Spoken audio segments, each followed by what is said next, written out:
नमस्कार. State economic advisory council ची आज पहिली बैठक झाली. आपल्याला कल्पना आहे की महाराष्ट्र सरकारने एन चंद्रशेखरन यांच्या जे टाटा ग्रुपचे चेअरमन आहेत त्यांच्या अध्यक्षतेखाली एक इकॉनॉमिक ॲडवायझरी काउन्सिल सुरू केली आहे. या काउन्सिलमध्ये वेगवेगळ्या सेक्टरचे लोक आहेत, डायव्हर्स बॅकग्राऊंडचे लोक आहेत, बिझनेस, इंडस्ट्री, ॲग्रिकल्चर, अकॅडेमिया, टेक्नॉलॉजी अशा सगळ्या बॅकग्राऊंडचे लोक या संपूर्ण काउन्सिलमध्ये आहेत. आणि या काउन्सिलची पहिली बैठक आज झाली आणि बेसिक काउन्सिलचा फोकस हा महाराष्ट्राला $1 ट्रिलियन इकॉनॉमीकडे वेगानं कसं नेता येईल. नमा होमिओपॅथीमुळे हजारो पेशंट्स तर बरे झालेच आहेत, पण हजारो कुटुंबांना तुम्ही बरं करण्याचं पुण्य तुम्हाला मिळालं. नमा होमिओपॅथी आरोग्य संजीवनी. महाराष्ट्रात जॉब्स कसे क्रिएट करता येतील आणि महाराष्ट्रातली ग्रोथ जी आहे ती अधिक इन्क्लुझिव्ह कशी करता येईल, जेणेकरून जी काही एक विभागीय असमतोल, एक रिजनल डिस्पॅरिटी आहे ती आपल्याला कशी दूर करता येईल, अशा विविध मुद्द्यांच्या आधारावर ही ग्रोथ अचीव करण्याच्या संदर्भात आजची ही बैठक होती. या बैठकीमध्ये सुरुवातीला एक महाराष्ट्राच्या वतीनं मी प्रेझेंटेशन केलं.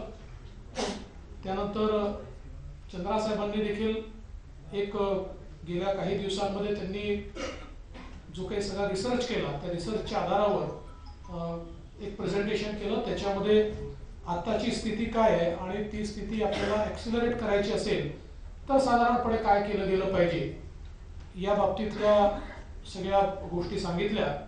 आणि त्यानंतर एक ओपन फोरम झाला की ज्याच्यामध्ये वेगवेगळ्या लोकांनी आपले सजेशन्स दिले आणि एक फार अग्रेसिव्ह अशा प्रकारची पण चांगली अशी टाईमलाईन देखील या संदर्भातली काउन्सिल चेअरमननी या ठिकाणी ठरवलेली आहे. तर मला असं वाटतं की आजची जी काही बैठक झाली आहे ती महाराष्ट्राला विकासाच्या मार्गावर अत्यंत वेगानं पुढे नेईल हा मला विश्वास आहे. आजची जी बैठक झाली त्या बैठकीचा सगळा समारोप माननीय मुख्यमंत्र्यांनी केला आणि एकूणच पुढे जाण्याची वाटचाल आपली काय आहे या संदर्भात देखील मुख्यमंत्र्यांनी मार्गदर्शन केलं आहे. मी पहिल्यांदाच आपल्याला या ठिकाणी सांगू इच्छितो की हे प्रेस ब्रीफिंग आहे, ही पत्रकार परिषद नाही. त्याच्यामुळे याच्यामध्ये प्रश्नोत्तर होणार नाही. कुठलाही राजकीय प्रश्न या पत्रकार परिषदेत किंवा प्रेस ब्रीफिंगमध्ये घेतला जाणार नाही याची आपण सगळ्यांनी नोंद घ्यावी. आणि मी माननीय चंद्राजींना अशी विनंती करतो की त्यांनी आजच्या डेलिब्रेशनच्या संदर्भात आणि the timeline which you have set त्या संदर्भात देखील आपण सर्वांना ब्रीफ करावं. बाद में करेंगे. Good evening to all of you. First, let me start by complimenting the Honorable Chief Minister and Deputy Chief Minister for setting up this Economics Advisory Council, and it is a great privilege and honor for me to chair this council. And also, I want to thank the CM for constituting a composition of people with diverse background, enormous experience, who can contribute to developing a blueprint and work for the economic growth of the state of Maharashtra. India is already the 5th largest economy and is the fastest growing economy. Clearly, under the leadership and vision of Honorable Prime Minister Shri Narendra Modi, there is a lot of confidence and aspiration across the country And I believe that India is well positioned not only to achieve the highest growth among large nations globally for many years to come. And India's vision of becoming a $5 trillion economy will happen when the constituent states have such an aspirational target, and Maharashtra being the largest state in terms of the state GDP in excess of $450 billion, must definitely grow at a very accelerated pace. The state has great opportunities and has everything that is needed in order to be able to accelerate the momentum. We had lots of deliberations today, very engaging, and all members are extremely excited and very proud to be part of this council. And it's a great honor for all of us to contribute with ideas, unique opportunities, not only in terms of economic development, but also in terms of a well-rounded 360-degree development, quality of life. How do we improve the per capita income across the state, not only growth in certain segments? How do we contribute to the agriculture sector, manufacturing sector, and the new trends, whether it is AI, machine learning, or supply chain, semiconductors, electronics, and green energy, many areas. So we look forward to working closely and partnering with the state under the leadership of the Honorable Chief Minister and Deputy Chief Minister. मी माननीय मुख्यमंत्री महोदयांना विनंती करेन की त्यांनी देखील या ठिकाणी संबोधित करावं.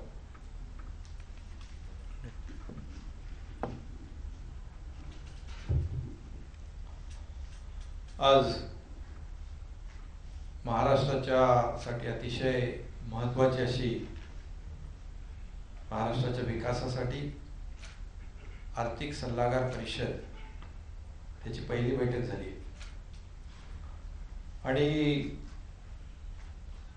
या परिषदेचे अध्यक्ष टाटा सन्सचे अध्यक्ष एन चंद्रशेखरनजी हे आर्थिक परिषदेचे अध्यक्ष आहेत आणि विविध क्षेत्रामध्ये विविध सेक्टरमध्ये ज्यांचं उल्लेखनीय काम आहे असे 18 सदस्याने आपले 3 अधिकारी असे 21 सदस्य त्या आर्थिक सल्लागार परिषदेमध्ये आहेत आणि खऱ्या अर्थाने ही परिषद राज्याच्या सर्वांगीण विकासासाठी एक क्रांतिकारी पाऊल ठरेल अशा प्रकारचा विश्वास आम्हाला आहे. आपल्या देशाचे आदरणीय प्रधानमंत्री मोदी साहेबांचं जे विजन आहे 2027 पर्यंत $5 ट्रिलियन ते अचीव करायचं असेल तर नक्की महाराष्ट्राचा एक त्याच्यामध्ये मोठा सहभाग असायला पाहिजे 1 ट्रिलियनचा.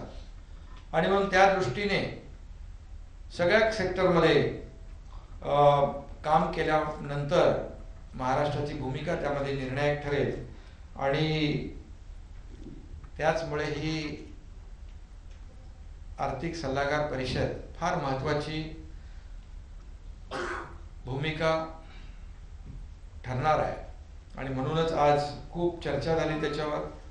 विविध क्षेत्रातील महत्त्वाच्या निर्देशकांचं मापदंड जे आहे ते निश्चित करण्यासाठी किंबहुना या सर्व सदस्यांनी आपापले सुझाव दिले, आपले ओपिनियन, आपल्या सूचना त्या ठिकाणी मांडल्या. कारण त्यांचा जो काही अनुभव आहे तो अनुभव त्यांनी त्या बैठकीमध्ये मांडण्याचा प्रयत्न केलेला आहे.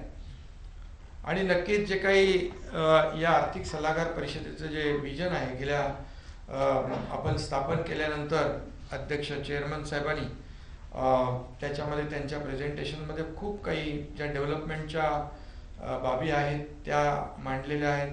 आपल्या उपमुख्यमंत्री महोदयांनी देखील एक प्रेझेंटेशन सादर केलं शासनाच्या वतीने. त्याच्यामध्ये देखील आपण काय काय केलं पाहिजे आणि एक समतोल या राज्याच्या सगळ्या जिल्ह्याचा, तालुक्यांचा सर्वांगीण विकास करताना एक समतोल साधण्याची आवश्यकता आहे, समतोल साधला पाहिजे. अशा सगळ्याच बाबींवर खूप चर्चा त्यामध्ये झाली. यामध्ये कृषी, सर्व्हिस इंडस्ट्री आहे, उद्योग आहे, पर्यटन आहे, इन्फ्रास्ट्रक्चर आहे मोठ्या प्रमाणावर, आणि या सगळ्या क्षेत्रावर विशेष लक्ष आपण केंद्रित करणं आवश्यक आहे. आणि त्यामुळे नक्कीच आपली जी काही एक $1 ट्रिलियन आपली जे उद्देश आहे आपला, तो आपण सफल करू शकतो. या आर्थिक विकासाबरोबरच शेती आणि शेतकरी आणि त्याच्या सर्वसामान्य माणूस त्याच्या राहणीमानामध्ये देखील बदल झाला पाहिजे. त्याचं राहणीमान उंचावलं पाहिजे, त्याला चांगल्या सुविधा मिळाल्या पाहिजे आणि सामान्य माणूसच हा या विकासाचा केंद्रबिंदू मानून आपण पुढची वाटचाल आपण करणार आहोत. त्यामुळे या सगळ्या सेक्टरमध्ये म्हणजे विशेषतः शेती क्षेत्रामध्ये देखील उत्पादन वाढ असेल, आधुनिक पारंपरिक शेतीबरोबर आधुनिक तंत्रज्ञानाचा वापर असेल, वित्त पुरवठा असेल, या सगळ्याच बाबी ज्या आहेत यामध्ये चर्चा झालेली आहे. आणि या आपल्या राज्यामध्ये खूप पोटेन्शियल आहे, ह्यूज पोटेन्शियल आहे. चांगलं इन्फ्रास्ट्रक्चर आहे, चांगली कनेक्टिव्हिटी आहे, स्किल मॅनपॉवर आहे, जमीन आहे, आपल्या इथलं सगळं वातावरण चांगलं आहे आणि या सगळ्याच गोष्टीचा फायदा आपल्या राज्याच्या सर्वांगीण विकासासाठी होऊ शकतो. आणि त्याला योग्य असं मार्गदर्शन आपल्याला आवश्यक असतं. आणि म्हणून महाराष्ट्र खऱ्या अर्थाने आपल्या देशाचं ग्रोथ इंजिन आहे.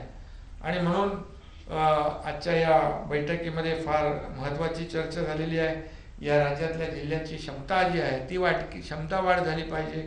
त्याचबरोबर रोजगार निर्मिती, दरडोई उत्पन्न वाढवणं, कौशल्य विकास, या सगळ्याच बाबींवर चर्चा झाली. त्यामुळे आजची बैठक आमची बहुत ही फ्रूटफुल हुई है और आपको मैं धन्यवाद देना चाहता हूँ एज ए सीएम और सरकार की ओर से. आप सभी लोगों ने इस मीटिंग के लिए समय निकाला है और जैसे हमारे आदरणीय प्रधानमंत्री जी ने पिछले 7-8 सालों में जो हमारी देश की अर्थव्यवस्था को इतनी ऊंचाई पर ले रखा है, इसलिए तो याचमुळे आपल्याला G20चं अध्यक्षपद मिळालं. आणि म्हणून महाराष्ट्र देखील मागे राहू नये, पुढे चालला पाहिजे. म्हणून आजची बैठक महत्त्वाची झाली. पुढे आणखी चांगलं त्यातून घडेल, मोठ्या प्रमाणावर या राज्याचा सर्वांगीण विकास होईल. आणि म्हणून आजची ही बैठक आमची झालेली आहे. पुढे आणखी चांगल्या गोष्टी घडत राहतील. तुम्हाला पत्रकारांना मनापासून धन्यवाद देतो शांतपणे ऐकून घेतल्याबद्दल.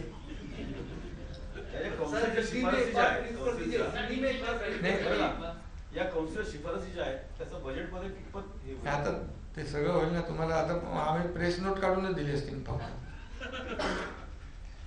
आपण सीएम सा डीसीएम सा एक बार हिंदी में ब्रीफ करना.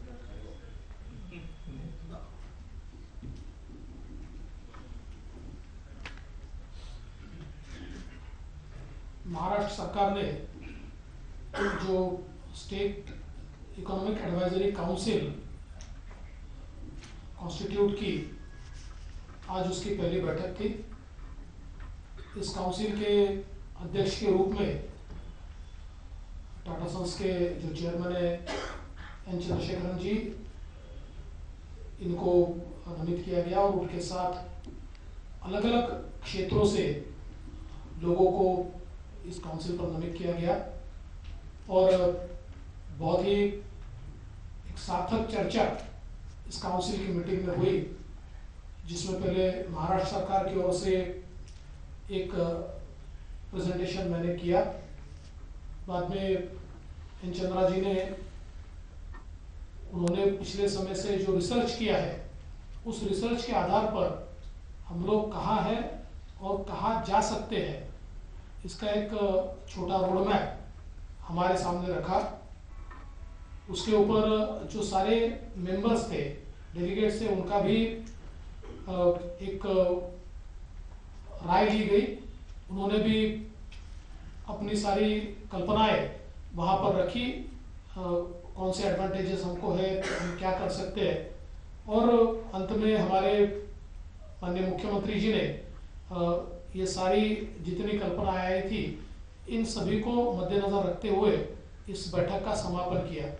विशेष रूप से इस बैठक में जिन चीज़ों के ऊपर चर्चा हुई, हमारे आदरणीय प्रधानमंत्री जी भारत को $5 ट्रिलियन इकोनॉमी बनाना चाहते हैं और उसको बनाने के लिए महाराष्ट्र जैसे राज्य को 1 ट्रिलियन इकोनॉमी तक जाना पड़ेगा और उसी के मद्देनजर हमारा मार्ग क्या होगा, हमारा रोड मैप क्या होगा, इसके ऊपर चर्चा हुई। हम महाराष्ट्र में नए रोजगार कैसे तैयार कर सकते हैं, हम जो महाराष्ट्र में पर कैपिटा इनकम की गैप्स है, जियोग्राफिकल गैप्स है, हम लोग देखते हैं कि जहाँ पर प्रीडोमिनेंटली खेती किसानी होती है वहाँ का पर कैपिटा इनकम या वहाँ का जीडीपी कम है, उसको हम कैसे बढ़ाएं, वैल्यू एडेड एग्रीकल्चर ये हम कैसे कर पाए, इसके ऊपर चर्चा हुई। जो हमारी कौशल विकास की योजनाएं है उसमें जो स्किल की डेफिशिएंसी है, कौशल की जो डेफिशिएंसी है उसको दूर करने के लिए क्या किया जा सकता है, इसका विचार हुआ। आर्थिक समावेशन का भी विचार हुआ कि किस प्रकार से हम लोग ग्रो तो करेंगे, जीडीपी ग्रोथ बढ़ेगी, हम लोग $1 ट्रिलियन इकोनॉमी तक पहुंचेंगे, लेकिन उसको पहुंचते हुए हम उसको किस प्रकार से फाइनेंशियल इंक्लूजन के आधार पर और सभी लोगों का समावेश करते हुए हम उसको कैसे कर पाए, उसको सस्टेनेबल कैसे कर पाए, इसके ऊपर भी विचार हुआ। और लोगों को इम्प्रूव हेल्थ केयर कैसी दी जा सकती है, ये सारी चीज़ों के ऊपर आज एक बहुत सार्थक चर्चा हुई है। सारे सजेशंस जो है उसको नोट किया गया है।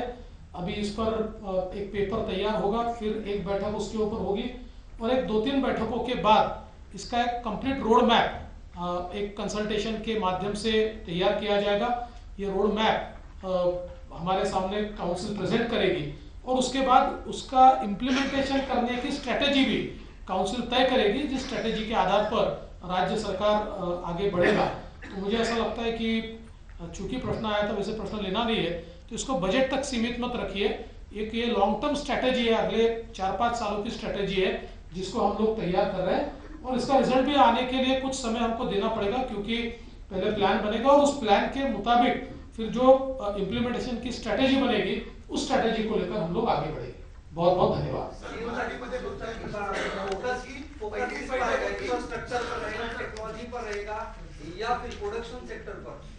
सभी सेक्टर पे मैंने बताया ना अभी कि भी सभी सेक्टर को ध्यान में रखते हुए ये जो आर्थिक सलाहकार परिषद है अपने अपने सुझाव देगी और निश्चित रूप से जैसे अभी कहा है कि हम कहा है हमें क्या करना है और सरकार के साथ साथ वो आगे सहयोग करेगी सरकार को। और आखिरी उद्देश्य क्या है, राज्य को आगे बढ़ाना, राज्य का सर्वांगीण विकास करना, बड़े पैमाने पे इंडस्ट्री आनी चाहिए, डेवलपमेंट होना चाहिए, सभी सेक्टर का विकास होना चाहिए, लोगों को रोजगार मिले, यही उद्देश्य है। सर, पहिलीच बैठक होती, किती सदस्य उपस्थित होते आणि आगामी काळामध्ये कशा प्रकारे बैठका होती, अर्थसंकल्पापूर्वी आणि अर्थसंकल्पानंतर? नाही, याच्यावर आता आपल्याला सांगितलं आता परत 2 महिन्यांनी एक बैठक होईल आणि त्यामध्ये पूर्ण रोडमॅप तयार होईल आणि लॉंग टर्म आपलं हे सगळं काम आहे।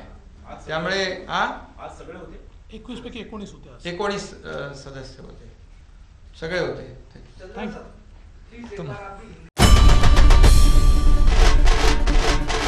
आई भवानीचा गजर म्हणजे झी 24 तास।